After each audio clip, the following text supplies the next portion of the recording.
that is any post mentioned. There is no post. I made myself clearer is that under Rule 3, just show me Rule 3, that where designations are given, where it says a statement in writing containing the names of members of such legislature party together with other particulars regarding such members as in Form 1 and the names and designations of members of such party who have been authorized for communicating with the speaker is given by the leader of the legislature party. And if your lodges were to have Form 1, it is just have Form 1 for a minute. Page. Is furnished by the leader of the legislative party. Yes. And then it says name of the corresponding political party. So and then lastly, my learned friend made an argument. Please come to that party in the beginning. Just quickly, that party. Well, let's please see how is it being read. Firstly, please have G, 2G for a minute. My lords have Doctor. 2G. Yes. Member means a member of the Maharashtra Legislative Assembly. Then F says leader in relation to a legislature party means a member of the party chosen by it as its leader and includes any other member of the party authorized by the party to act in the absence of the leader as or discharge of the functions of the leader of the party for purposes of these rules. My learned friend wants your lodges to read this, devotes the rules and say it means political party. And now please have Rule 3 for a minute. Subclause 5, just have rule. Leader refers to the person who is designated by the party. By the legislature. A member can only be the leader of the legislature party. That's what I read. No one else other than a member of the legislature. No, but see the definition of leader. It's very clear. It is designated by it. It means by the legislative. Yes. The political party. Political party. No, it doesn't use the word political. That is your interpretation. No, but this is very clear. This is very clear. Just read the rule. Yes, the rule is the definition. In relation to a legislative party means a member of the party chosen by it as its yes. leader. By the party, according to us, here means that it's the MLAs who get together and elect. No. The party means chosen by it means by the political party. Manos, please see what 2G says. And the word which says and includes, that makes it even more clear. Manos, may I? And includes. Just read and includes. Yes. And including. I'll just read that. For a minute, just have 2G for a minute. Just a minute. Just have 2G for a minute. 2G. Member means a member of the Legislative Assembly. Member means a member of the Legislative Assembly. Right, has to be. Then leader in relation to legislature party means a member of the party chosen by it as its leader. Manoj, it's the elected legislatures who choose a leader of the legislature party. My learned friend is trying to say that somewhere else. But leader, definition of leader. Leader, Manoj, there is no, I don't think there's a leader. Yes, leader in relation to a legislature party means a member of the party chosen by as its leader and includes any other member. Any other member is a member of the legislature party of the party authorized by the party to act as the leader of, is the leader, or as the case may be, the sole member of such legislature party. Such member shall, as soon as may be thereafter, and in any case within 30 days from the date of such voting or abstentions, inform the speaker, as in Form 2, whether such voting abstention has or has not been condoned by such political party, person or authority. Malad's leader is always by the elected members of the legislature party. When is a leader is always, for instance, the MPs get together. The MLAs get together to appoint the leader. We'll consider that. Anyway, as was done in 2019, and then what is important for your lodges to know is... So according to the party means the legislature party. Yes, and why I'm saying so is, my lords, everyone understood it to mean so because that was the party convention right through. That was a question, my lord, the Chief Justice put in the initial rounds of arguments, that there has been a convention because those letters were shown. They've also understood it to mean the same thing. This is now an argument being made to somehow get out of it. That's all that I wanted to say, my lord. The leader conventionally in every party is elected by the elected members of the legislature, whether in parliament or not imposed by the party. Party means the political party. That's the only interpretation which is in tune with the democratic principles. That you have the electorate voters, they elect MLAs, MLAs elect their leader, and the leader is responsible to the House and consequently to the voters. Because Constitution does not talk of political party at all. I hope they leave something for the written note, Malas. My lord, and lastly, I'll just end by saying my learned friend had also argued. In 15 minutes, he'll cover that. In 15 minutes, he'll cover that. But let me, Malas, come to my first list. Let me stick to my sequence. Just an aside, Malas, all that was done in the last 10 minutes was reference to everything but the whip. The only issue relevant is whip. Your Lordship would be asked to turn parliamentary and party-based democracy on its head if you were told that whip is not issued by the political party. What your Lordship has shown just now is totally irrelevant and red herring because it is intimating to the Speaker and the House that in this House, my leader is so-and-so. That is a communication between those in the House communicating with the Speaker. Speaker has to know whom to communicate with. It is no communication of the party with its members. That's the whip. And that the party issues, the party decides. But that was apart. We'll come to those rules. So this is completely irrelevant. It cannot be anybody's case that in the context of a whip, the party, the political party is to be ignored and the legislative party is to be looked at. Now, but leave that aside. Let me go in my own sequence first. I'll come to that. Well, as your lordships ended before lunch, Mr. Sibbal finished with a flourish, about democracy. Let me just start with that.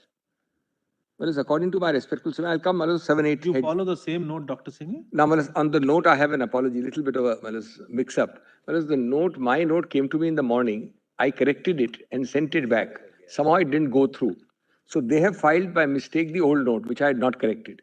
Luckily, sitting here, I found it, and I corrected it. It has been, we've got hard sets, it's been emailed.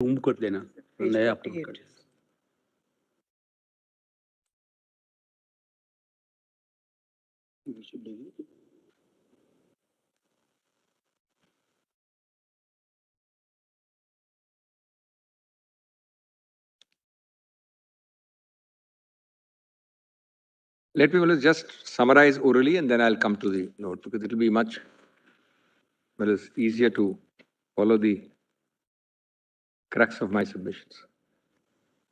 May I start? Your lordships have got either the hard copy or the soft one, whichever your lordship is using. Same. Yeah. Same. What is the change? No, there are a lot of changes. Your lordship may just take this one. Starting is the same paragraph. No, starting, but there are changes. Lordship may junk the other one, otherwise lordship will be confused with the other one. So just comparing, but it. No, there are changes. I lordship may just tell them, your lordship's assistants to delete that earlier A6. That's all. Otherwise, there may be some confusion. There are whole sections which are added, etc. That's all right. Your lordship will use this first. Now, the first submission, and I'm not going to follow this sequence. Allow me to oralize. My first of my 8 facets is something which is repeatedly fallen from your lordships, and yesterday it fell directly from my Lord Justice Narasimha. That your lordship is concerned about democracy, majority becoming less, or your lordship use the word overwhelming numbers going this way or that way. This connects with that. Simple answer in one way. I'm now giving your lordship a different facet. Because my submission is that your lordship has to go back to the origins of the 10th schedule. And first point under this head is that the 10th schedule has 2 components, not only one. One is a prohibitory.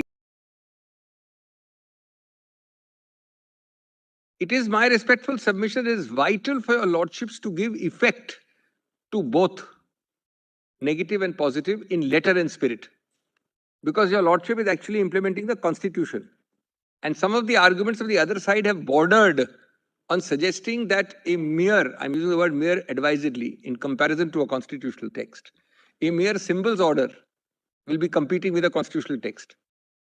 That would be completely anathema to all known principles. What are these 2 codes, The negative code is that you, in a nutshell, I'm just saying, in a nutshell, I'm oversimplifying. You will not voluntarily give up membership to 1A and you will not violate whips to 1B. Just in a broad summary. What is that permissible activity? The affirmative code of conduct. 1 is a faction or a split till the 91st Amendment. They gave you an escape route, advisedly, consciously. That has gone. It was there.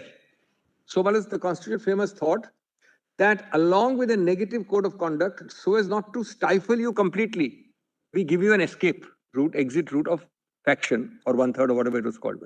Second, merger.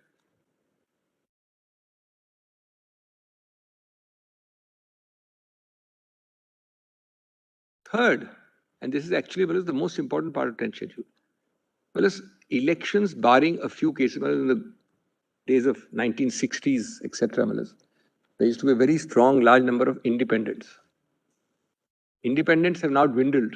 The statistics show, even then, in terms of 545 Lok Sabha, you had hardly 30, 40. But independents commanded a coordination. My father also got into Lok Sabha on an independent party-less ticket. So I know at that time, Mr. Nath Pai, so many people. But today, even then, party democracy was, everything was based on party. You got a ticket and you fought and you won because the party projected you as its candidate. That is now, much, much truer after the 60s, 70s onwards. Today, the number of independents compared to the 60s would be a fraction. So it's party-based democracy. You like it or not, it's not for anybody to question. We've chosen it when the freedom speaker. You have the courage of your convictions. Which Justice Jeevan Reddy referred to in that extract. I'll be dealing with some of them. It was not in the context of the 10th schedule. But I'll be dealing with that. Some judgments have referred to it. I'm going to suggest it because this is the core question my Lord Narasimha asked, my Lords asked earlier. What do we do when an overwhelming set of people want to express dissent? 9 tenths, let's say 9 out of 10. Let's take an extreme example. How do we balance and countervail these two competing balances? The 10th schedule says you can go thus far in balancing, not further. Whereas if you are so much for free speech, courage of your convictions, this is a rotten party, I can't say, resign and contest. Recontest, what is the problem? Then the fourth is the exemptions. Apart from merger, there's the exemption clause, condonation, whatever. All that is given there. Now, what we have to see is that if a constitutional amendment balances the prohibitory with the affirmative part, you cannot find an excuse to circumvent the prohibitory part by going beyond the 4 avenues of the affirmative part, now only 3. Faction is gone. Now, let us take this further, because that's your Lordship's query. I'm sorry, there is a fifth one. I forgot. There's a fifth one. I'm now breaking it up. There is a fifth balancing on the affirmative side. You are so concerned about free speech. You are resigning is one. Or you absolutely hate where you are. You go to the Election Commission and start your para 15 proceeding that I am the real party. But you do that without indulging into the prohibitory part. That's keeping the sanctity of the 10th schedule. Now, I'm addressing the core dilemma of my lords. Let me develop it, in a minute. That's also a statutory remedy, lower than constitutional. So the fifth is, now actually only 4, because that faction is gone, split is gone. So 4. The fourth would be, file a complaint to the Election Commission, say, look, 9 of us are standing here, we are the party, recognize us. Till then, don't do any prohibitory activity. The Election Commission will or will not recognize you and is subject to challenge. What does this do, This maintains the sanctity of the 10th schedule and maintains the negative and the affirmative parts of the 10th schedule. What does my Lord normally prefer? A option I give your Lordships, which reduces the other option to vanishing point? Or an option which harmonizes both? Elementary principles tell your Lordship by 1,000 cases that your Lordship prefer. You don't seek condonation. What you do is, what I call a 3 steps novel procedure to annihilate the 10th schedule. It's a 3-step novel procedure. Step 1 of which is disable the speaker by giving him a mere notice. So the man can't touch you on the 10th schedule. Just see my submission of harmonization versus vanishing point. Step 2 of this sinister 3-step novel procedure is to forward resolutions parallelly to the governor, who in turn makes it the basis of a trust vote direction. And the final step 3 is the act of being sworn in as Chief Minister. Sorry? The act of being sworn in as Chief Minister. With another party fully supporting, in whose lap you were in Guwahati. Now, I'm not on the, just kindly consider. You don't follow the affirmative part, which gives you play in the joints and leeway, flexibility. You don't resign. You don't merge. The most important, interesting point is you don't merge. Just see for a minute that B, poor B. If you are sitting in their lap and they are supporting you, at the last minute, instead of them becoming Chief Minister, they make you Chief Minister. What is the problem with merging? So, you say to hell with the 10th schedule, it gives me an escape route, I'll ignore it. I'll go to the 3 steps. And the language, without opening it, where his original political party merges with another political party, and he claims and any other members of the original political party have become members of such political party, or as the case may be, of a new political party formed by such merger. This is directly snooking a nose at the 10th schedule, which is a constitutional creation. It is, I'm sorry to use colloquial language, it's actually saying, look, to hell with the 10th schedule, we have made this 3-step procedure.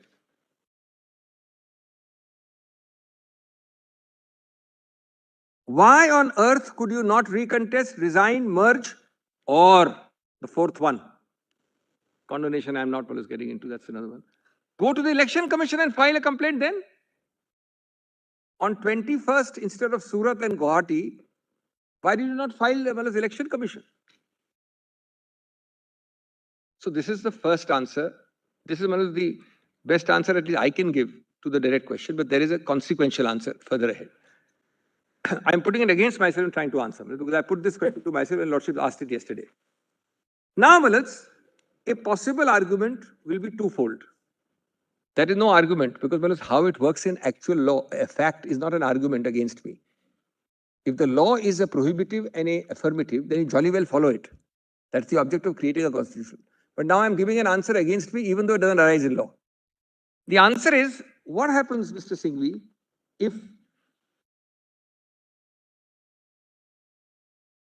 between me, that is they, applying to the EC and doing these things which Mr. Singhvi is advising them to do, the speaker disqualifies you.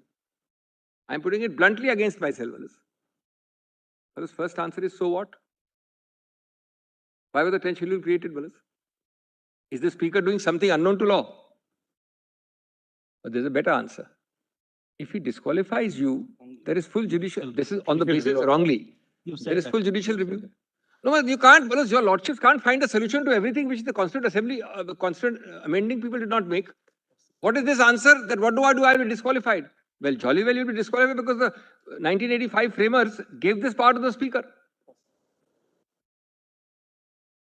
Is the possibility of an abuse ever the test of the power or its existence? Can it be? Otherwise, how will your lordship decide anything?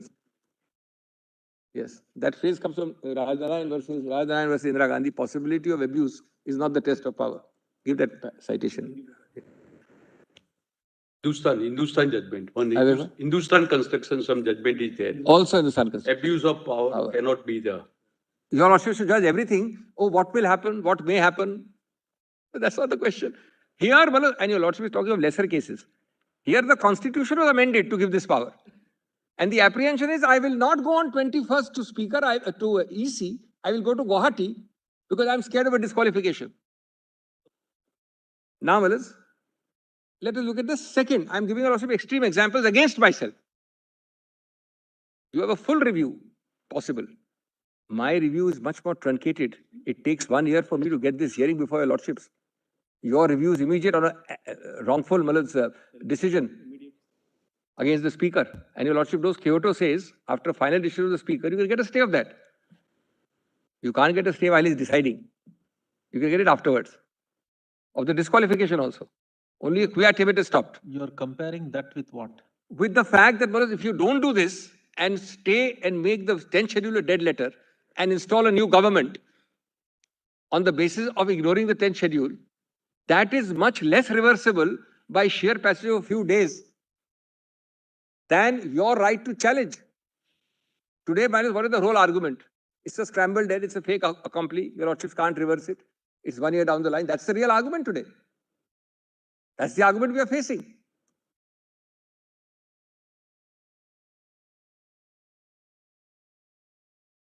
Now, let me give your lordship another bizarre example against myself.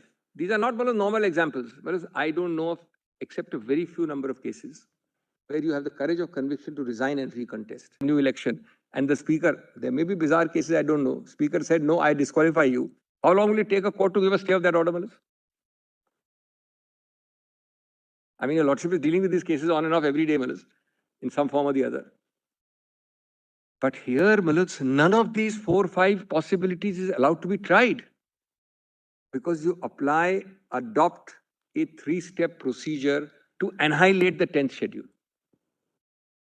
Which brings us to the harmonization principle. I'm not going to cite law, Malas, about harmonization. From ordinary petty contracts to constitutional law, your lordship's first principle is harmonization. From statutory, delegated legislation up to the constitution. Whereas I want to make the different point here that why did the 10th schedule come? Malas, we'll read Mr. Ashok Sen's speech in Malas, when he piloted this 85 thing. The whole purpose is that you have come through a party seat, you go and face the electorate again, whether with that party, independent or a third party. That's the whole long and short of this, Malas. Malas, have your lordship ever heard this happening except in some very rare cases in permissibility part of the 10th schedule? And the 21A, 21B is the negative prohibitory part.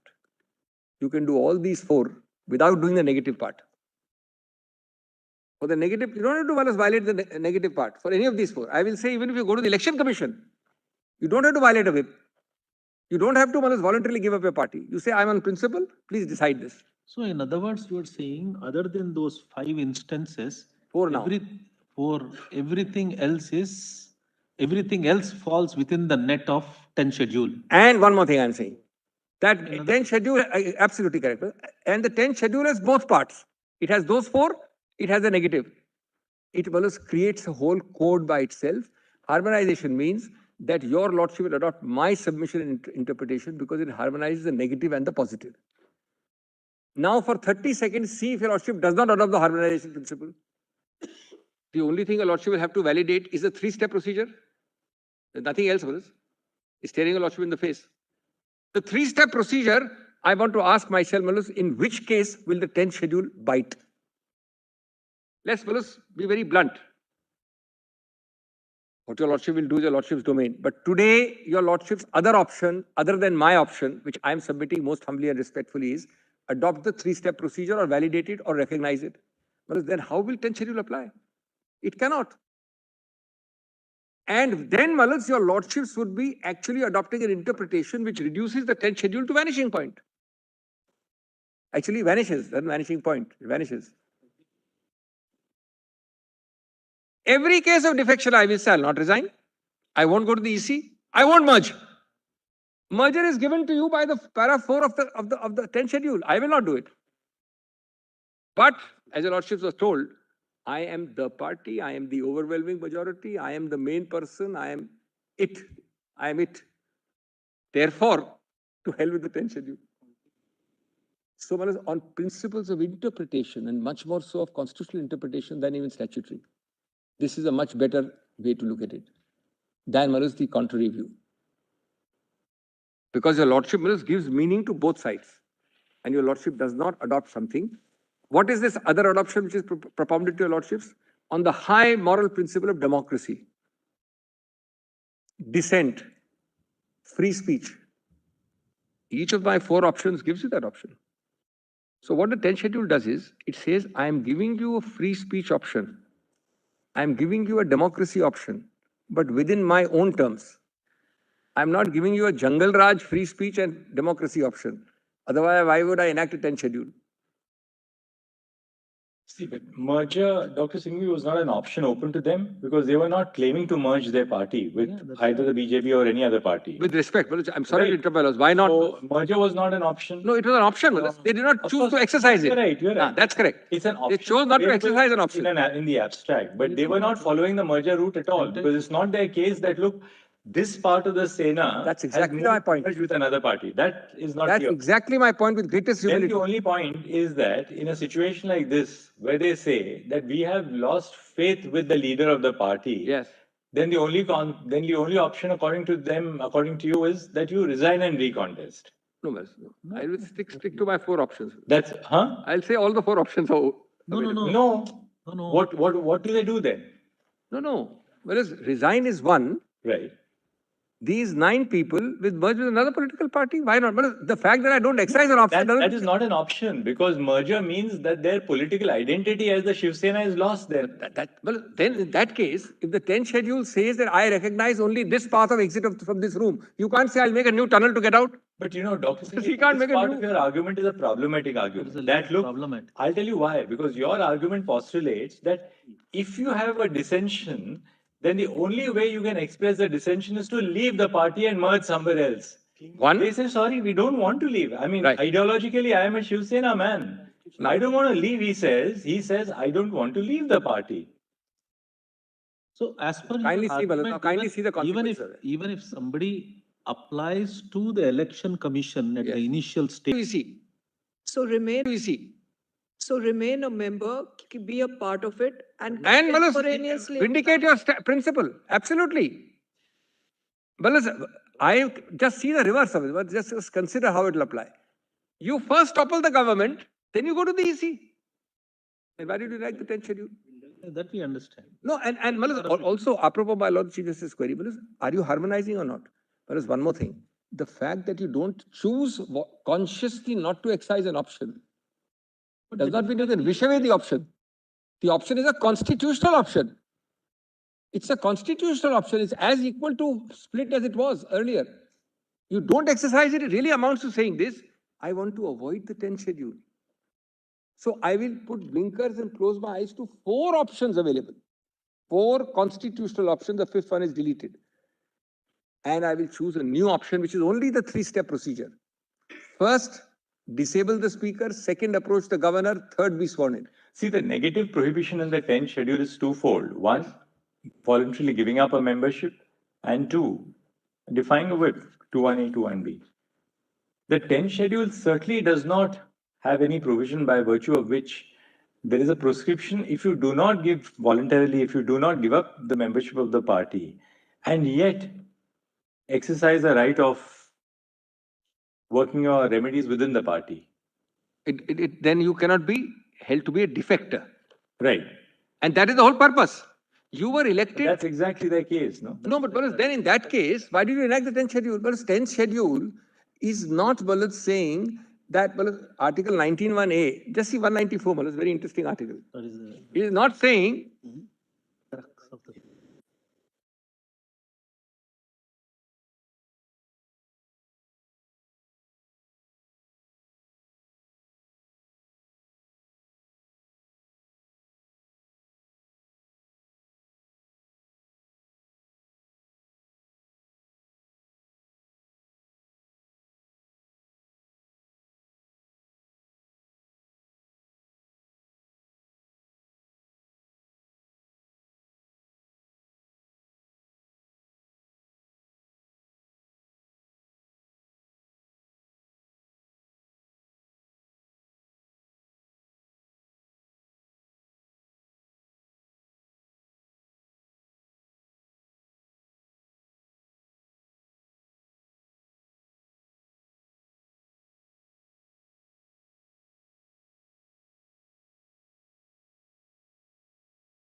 unmanageable. Then, but your Unmanageable. argument, Dr. Singhvi, would be Yes. the extreme argument on this side, which possibly you can adopt also, is that any dissension amounts to the voluntary giving up of the membership of a No, party. I'm going to give Malas more. I'm not extreme. The other argument is extreme. I'm going to give a harmonized answer. Immediately to that, the principle can never be Malas dissent. I'm not happy, therefore I can go. Three answers, Malas. One, everybody has dissent, Malas. Which political party? There are enough inbuilt outlets within the party to express dissent. One. That is what your lordship will always say. Two, the dissent within the party at the appropriate fora can be followed by any of these four. Three, you, Malas, if you are having dissensions and you are not satisfied with the party system, then Malas, you will simply express it that I am resigning or doing Malas, going away with 9/10 of the people. But Malas, how will you say that mere disagreement entitles me to topple? Here they have not expressed dissent. Malas, this is not a case of dissent. I have not gone out and spoken against the party. Dissent plus, this is dissent plus. Dissent plus toppling. Your Lordship remembers I started, because I think during the Navam Revia hearing, Your Lordship notices was 191.2 and 194. Your Lordship may not remember that, but just kindly turn to that for a minute. 191 bracket 2 is a clear statutory, constitutional prohibition in the 10th schedule saying you shall be disqualified. That's the 10th schedule comes from 191 bracket 2. Now, 194, which follows two clauses later, says, subject to the provisions of this constitution, there shall be freedom of speech in the legislature. And 19(1)(a) is even more reasonable restrictions. Now, it can't be that mere saying free speech, I can violate, I'll violate, you can act within the party constitution. Whatever the party constitution allows, some party constitutions have even appellate bodies, some have two-level things. You can actually do all of it. Before you go by these four escape routes of merger, resignation, you can do all of it. But ultimately, if it doesn't work, you have to take these four routes.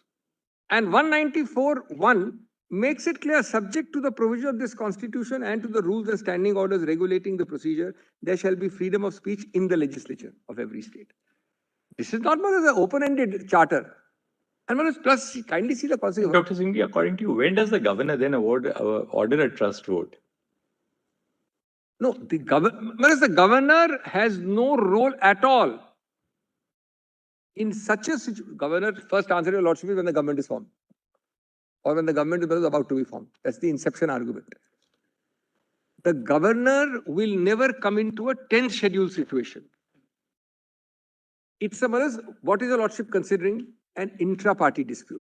And how will the governor deal without any specific article, mind you, in a sense, superseding and overdoing the 10th schedule, which is a constitutional article, with 191(2), which we tend to forget. 191(2) read with the 10th schedule.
तिकडे निर्णय घेत असतो.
And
The couple of things. Step one was, as we saw, the three steps that you told us. Just Yes, one second, I'll just go back to it. correct, Manoj. Notice of removal to the speaker. Yes. I'm saying it arises. I'm not saying your lordship may have to for this case. I'm saying it arises. I'm not saying your lordship may have to for this case. I'm saying that's the core issue in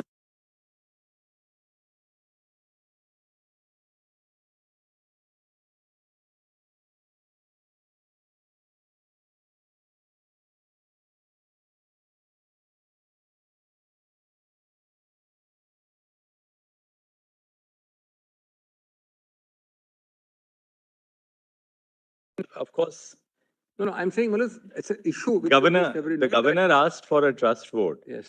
Two ways of looking at it. While the governor had material to call for a trust vote, in which case a further issue would arise as to whether he was justified in calling upon Shinde to form the government. Pinpointing, picking out a person and saying. Picking out a person, because Correct. even assuming that the governor had material to call for a trust vote, what is the basis for picking up Shinde? Second, that the governor had no material to ask for a trust vote. That there was no valid material at all That's a on the core basis of those three circumstances.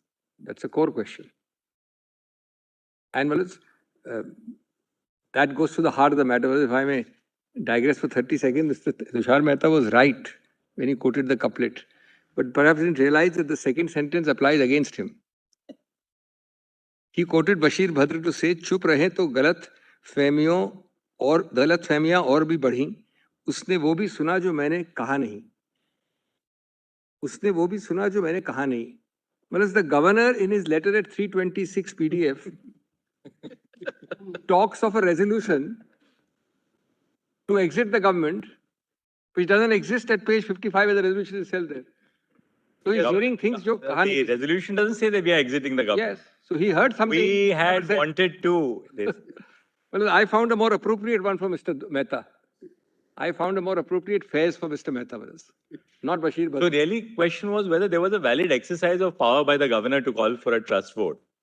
And but what happens if we come to the conclusion that there was no valid exercise of power by the governor to call a trust? Everything false. Everything false is very No. I'll be dealing with Bomai. That's the core question.